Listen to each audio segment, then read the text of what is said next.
C'est ce qui permet au sang de coaguler. Quand on se coupe ou quand on s'égratigne, un ou plusieurs vaisseaux sont déchirés, percés. Les plaquettes, qui jusque-là étaient emportées par le flux sanguin, viennent s'agglutiner autour de la fuite.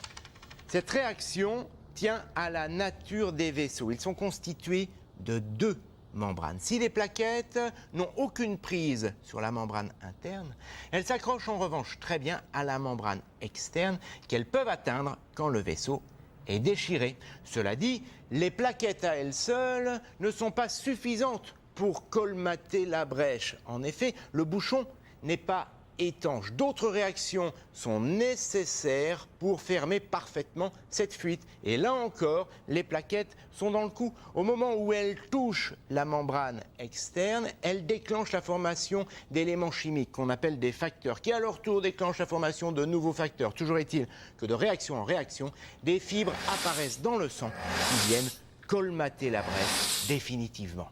Chez les personnes hémophiles, ce ne sont pas les plaquettes qui manquent. En revanche, certains facteurs ne se forment pas dans le sang. Résultat, le sang coagule très mal. L'organisme produit en permanence les différents constituants du sang. L'usine se trouve à l'intérieur de nos os, dans la moelle osseuse, en particulier celle du bassin, des fémurs, du sternum. Cela dit, tous les os en produisent. L'ordre de fabrication maintenant est donné par des hormones. Pour les plaquettes et les globules rouges, par exemple, c'est l'érythropoïétine, une hormone plus connue sous le nom d'EPO et produite par le rein, qui donne l'ordre de fabrication. Alors, d'une façon générale, toutes ces hormones, donneuses d'ordre, circulent dans des petits vaisseaux connectés aux os. Une fois dans la moelle osseuse, les hormones déclenchent la production de cellules sanguines. Au départ, ces cellules sont toutes identiques. Puis, de division en division, elles se spécialisent, elles se différencient. Certaines vont donner des plaquettes ou des globules rouges, d'autres des globules blancs, plusieurs types de globules blancs. Donc, prenons. L'être humain contient à peu près 5 litres de sang constitué de la façon suivante. Le plasma, un peu plus de 2,5 litres, 2,7 litres précisément, c'est le diluant dans lequel nage une foule de petits éléments. Des hormones, des anticorps, des sels également, des sucres et tous les éléments nutritifs dont notre organisme a besoin. Sont également dilués dans le plasma les globules rouges, 2,3 litres exactement. Ils transportent l'oxygène à travers l'organisme. Il y a également des globules blancs. Ils sont plus gros que les globules rouges. Leur vocation, défendre l'organisme contre les virus et les bactéries. Comptez 2 bonnes cuillerées à soupe. Enfin, les plaquettes, beaucoup plus petites, elles participent à la coagulation. Autrement dit, elles bouchent les trous quand il y a des fuites. Il en faut 2 cuillerées à café. Et avec tout ça, c'est bien sûr, on fait un bon sang. Alors pourquoi ne peut-on pas mélanger 2 sangs de groupes différents? Eh bien, d'un groupe à l'autre, les globules rouges n'ont pas la même surface. Ici, un globule rouge du groupe A, là, un globule rouge du groupe B. Ils portent des marques différentes. Là, un globule rouge du groupe AB, là, un autre du groupe O. Là encore, les marques sont différentes.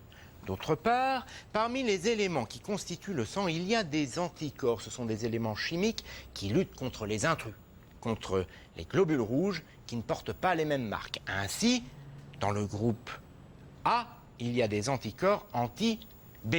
Dans le sang de groupe B, il y a des anticorps anti-A. Dans le sang de groupe AB, il n'y a pas d'anticorps. Et puis dans le sang de groupe O, il y a des anticorps anti-A et des anticorps anti-B. Concrètement, quand on met en contact des globules rouges du groupe A avec du sang du groupe B, eh bien les anticorps anti-A du groupe B s'attaquent aux globules rouges du groupe A.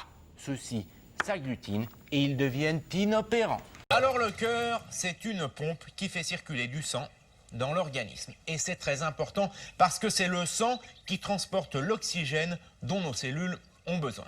Alors d'abord, le cœur aspire du sang qui s'est chargé en oxygène dans les poumons. Ensuite, il expulse ce sang dans l'organisme. Les cellules captent l'oxygène, rejettent du gaz carbonique et le sang est à nouveau aspiré par le cœur pour cette fois être nettoyé et rechargé en oxygène dans les poumons, etc., etc., pendant toute une vie. Alors pour envoyer tout ce sang, le cœur fonctionne exactement comme une pompe, c'est-à-dire qu'il prend du sang d'un côté et l'expulse de l'autre.